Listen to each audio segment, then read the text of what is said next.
दोस्तों आज कुछ ही घंटों पहले मैंने एक वीडियो बनाई थी अपने सेकंड चैनल के लिए, जिसमें मैंने आपको बताया था कि ग्रीक मीडिया इस तरह का दावा कर रहा है कि उनके ऑफिशियल्स, उनकी वायुसेना ये चाहती है कि वो भारत की ब्रह्मोस खरीद ले, ईयर लॉन्च वर्जन, जो कि वो अपने पास मौजूद राफेल्स के अंदर इंटीग्रेट करके उससे काउंटर करे टर्की को। जी हाँ, क्योंकि टर्की ग्रीस का बहुत बड़ा दुश्मन है, साथ ही साथ वो भारत का भी बहुत बड़ा दुश्मन है। भारत की खिलाफत करने के लिए उसने कोई भी मौका नहीं छोड़ा है।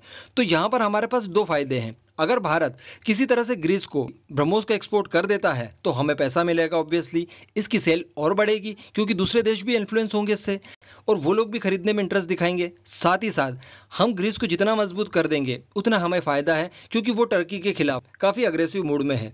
तो यहाँ पर भारत को बहुत फायदा हो सकता है। लेकिन दोस्तों सबसे बड़ी समस्या ये है कि फिलहाल हमारे पास जो ब्रह्मोस का एयर वर्जन है वो राफेल्स के लिए बना ही नहीं है। जी हाँ, एक तो मैं आपको बता दूं कि ये दोनों बहुत ही ज्यादा विपरीत है। राफेल का और ब्रह्मोस का फिलहाल कोई भी मेल नहीं है। तो फिर ऐसी परिस्थिति में क्या होगा?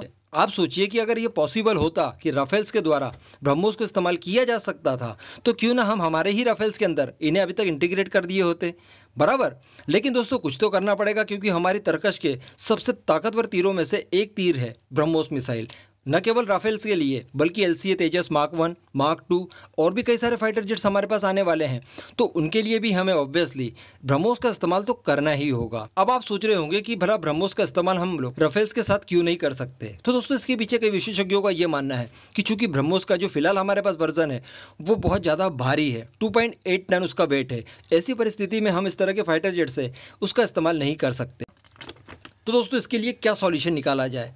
हो सकता है कुछ लोग ये सोच रहे होंगे इस समय कि हम क्यों ना राफेल को ही इसके लिए मॉडिफाई कर दें, लेकिन ये पॉसिबल नहीं है, ये बहुत खर्चीला है। जी हाँ, और दोस्तों मेन मुद्दा यहाँ पर यही है। दरअसल हम लोग ब्रह्मोस के एनजी वर्जन के ऊपर काम कर रहे हैं और काफ़ी हद तक आगे बढ़ चुके हैं नेक्स्ट जनरेशन के ऊपर, जो कि हर हाल में खासकर कैपेबिलिटीज के मामले में फिलहाल की ब्रह्मोस से बहुत आगे होगी। दोस्तों उम्मीदें जताई जा रही है कि उसे राफेल्स के साथ भी इस्तेमाल किया जा सकेगा, क्योंकि ऑब्वियसली अगर ये प्रोजेक्ट भारत ने शुरू किया था तो उसे शुरू करने से पहले राफेल तो आप छोड़ दीजिए, हमने हमारे तेजस के लिए जरूर प्लानिंग की होगी। तो ब्रह्मोस एनजी के साथ होगा क्या, वो किस तरह की बनेगी? तो मैं आपको बता दूं कि सबसे पहले तो उसका वेट बड़ा लाइट होगा। जी हाँ, इसके लिए डीआरडीओ एक लाइटर इंजन के ऊपर काम कर रहा है और काफी एडवांस स्टेज में वो पहुंच भी चुका है। जिस तरह से सॉलिड फ्यूल रैमजेट इंजन होता है, ठीक उसी तरह से लिक्विड फ्यूल इंजन बनाया जा रहा है और मैंने आपको बताया काफी एडवांस स्टेज में ये पहुंच भी चुका है। तो कहीं ना कहीं हम इसके अंदर यही वाला इंजन यूज करेंगे।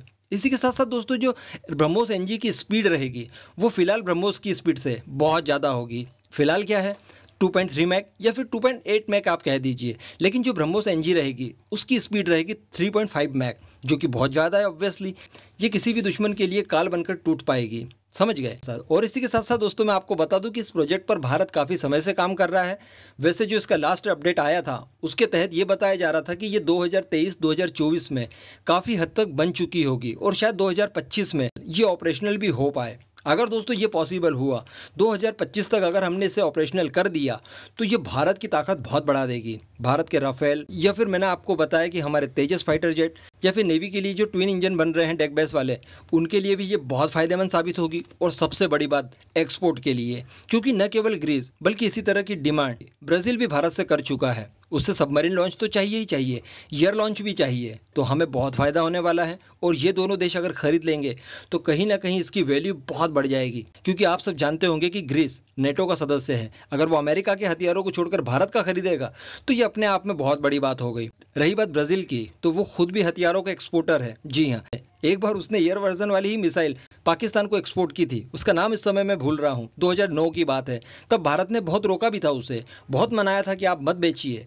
क्योंकि इसे पाकिस्तान हमारे खिलाफ इस्तेमाल करने के लिए खरीद रहा है। लेकिन फिर भी ब्राजील नहीं माना था और उसने पाकिस्तान को फाइनली वो मिसाइल बेची थी। तो ऐसी परिस्थिति में अगर ब्राजील हमसे खरीदेगा तो कहीं ना कहीं ब्रह्मोस का और भारत का नाम बहुत आगे जाएगा। अब दोस्तों इस पूरे मुद्दे पर आपका क्या मानना है, नीचे कमेंट करके जरूर बताइएगा।